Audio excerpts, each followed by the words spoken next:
इस्लामीकरण एक तरफा रास्ता है। दुनिया में कोई भी जगह कभी कम इस्लामी नहीं हुई है, बल्कि इसके विपरीत वह और अधिक इस्लामी होती जा रही है। और ये स्वाभाविक रूप से नहीं हो रहा है, ये योजनाबद्ध है। यह इस्लामी विचारधारा का एक मुख्य सिद्धांत है। कई आस्थावानों के लिए इस्लाम एक संपूर्ण समाधान है, धार्मिक, राजनीतिक, सामाजिक और आर्थिक। इस्लाम दुनिया को दो हिस्सों में बांटता है, दार अल इस्लाम जहां इस्लाम का शासन है, और दार अल हरब यानी युद्ध का क्षेत्र। क्या यह अच्छा है, क्या यह बुरा है?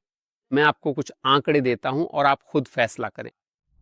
उन 10 देशों में से जहां ईसाइयों को सबसे अधिक उत्पीड़न का सामना करना पड़ता है, 9 मुस्लिम बहुल हैं या वहां मुस्लिम समूहों द्वारा उत्पीड़न किया जाता है। उन 20 देशों में से जहां समलैंगिक होना सबसे बुरा है, 17 मुस्लिम बहुल देश हैं। मुस्लिम बहुल देशों की भारी संख्या में न तो असली लोकतंत्र है, न राजनीतिक या धार्मिक स्वतंत्रता, और न ही अभिव्यक्ति या विरोध की स्वतंत्रता। इसी वजह से आप मुस्लिम देशों में शोषित अल्पसंख्यकों के बारे में शायद ही कभी सुनते हैं। वे बोलने से डरते हैं। दुखद विडंबना यह है कि सबसे बुरी जगहों को कोई ध्यान नहीं देता, जबकि स्वतंत्र समाजों को सारा ध्यान मिलता है। और आंकड़े खुद बोलते हैं। इराक और सीरिया में कभी बड़ी प्राचीन ईसाई समुदाय थे, लगभग समाप्त हो गए हैं। तुर्की में एक सदी पहले ईसाई आबादी का लगभग 20% थे, आज लगभग कोई भी नहीं बचा है।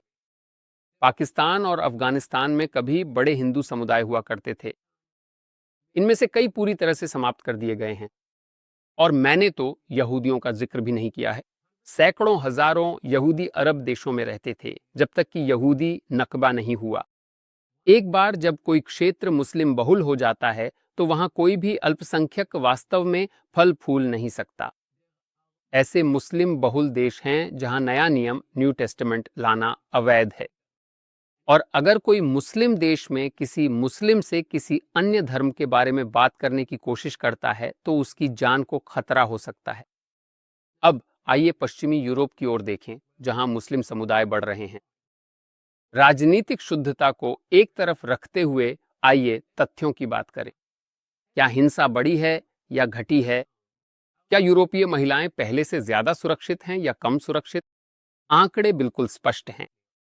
अगर आप असहमत हैं, तो मुझे कोई ऐसा सर्वे दिखाइए जिसमें कहा गया हो कि मुस्लिम प्रवास के कारण स्वीडन महिलाओं के लिए ज्यादा सुरक्षित हो गया, या फिर यह कि जैसे जैसे मुस्लिम समुदाय बढ़े, एम्स्टर्डम, लंदन या पेरिस में व्यक्तिगत सुरक्षा बढ़ गई। और अगर मेरी बातों से आपको अपनी सीट पर असहजता महसूस हो रही है, तो सब्सक्राइब करें, क्योंकि मेरी अगली वीडियो बहुसांस्कृतिकता, मल्टीकल्चरलिज्म पर है। जब आप इसके बारे में पहली बार सुनते हैं तो यह बहुत अच्छा लगता है, लेकिन सच कहें तो यह काम नहीं कर रहा है। अंदर ही अंदर आप ये जानते हैं, आप उन्हीं लोगों के साथ रहना चाहते हैं जो आपके मूल्यों को साझा करते हैं। अफ्रीका में इस्लामीकरण जबरदस्ती होता है। इस्लामी जिहादी समूहों ने नाइजीरिया, चाड, सूडान और इथियोपिया में हजारों ईसाइयों की हत्या की है, चर्चों को जलाया है और जबरन धर्मांतरण करवाया है।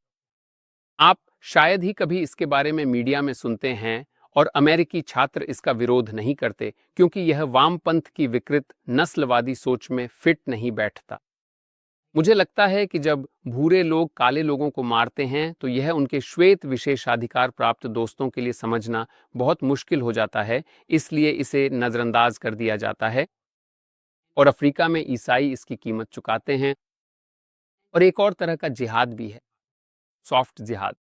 कल्पना कीजिए, अगर किसी को यहूदी धार्मिक आंदोलन द्वारा लिखा गया कोई ऐसा दस्तावेज मिल जाए जिसमें यह बताया गया हो कि यहूदी किस तरह से एक एक कदम में दुनिया पर कब्जा करेंगे।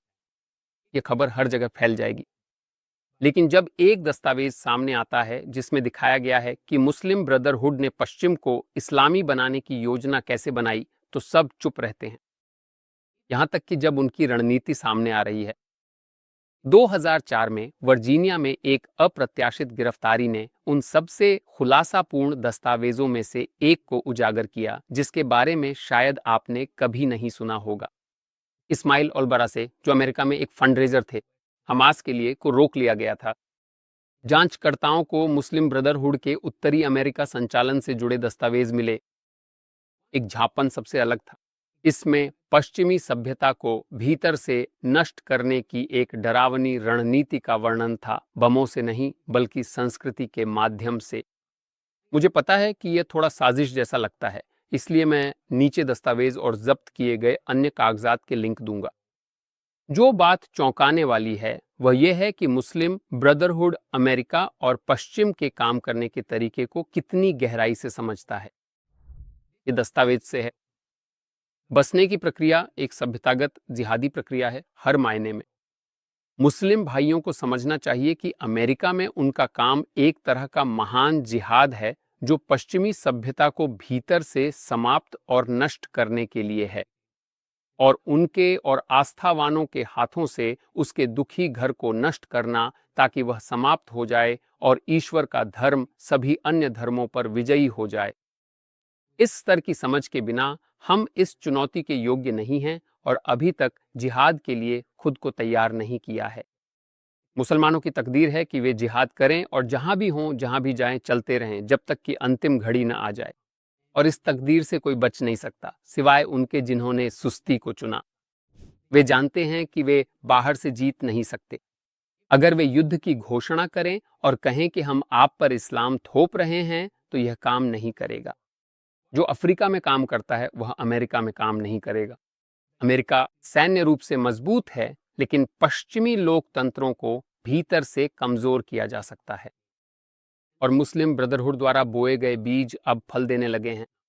इस्लामिक केंद्र, चेरोकी, सांस्कृतिक कार्यक्रम, शिक्षकों का प्रशिक्षण, मस्जिदें और विश्वविद्यालयों में प्रभाव।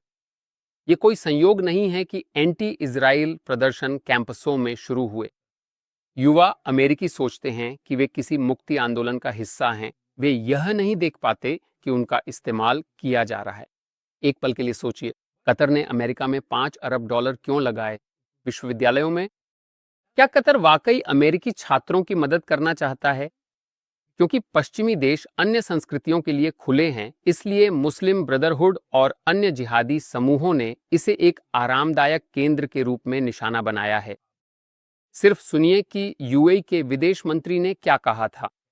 मैं ये अंग्रेजी में कहूंगा ताकि आप समझ सकें कि मैं क्या कह रहा हूं। मेरे पास अनुवाद है। नहीं, मुझे पता है कि आपके पास अनुवाद है, लेकिन मैं बस यह सुनिश्चित करना चाहता हूं कि आप इसे सही समझें। एक दिन ऐसा आएगा जब हम देखेंगे कि यूरोप से कहीं अधिक कट्टरपंथी, चरमपंथी और आतंकवादी निकलेंगे, क्योंकि वहां निर्णय लेने की कमी है, राजनीतिक रूप से सही दिखने की कोशिश है, या यह मान लेना कि वे मध्य पूर्व, इस्लाम और दूसरों को हमसे कहीं बेहतर जानते हैं।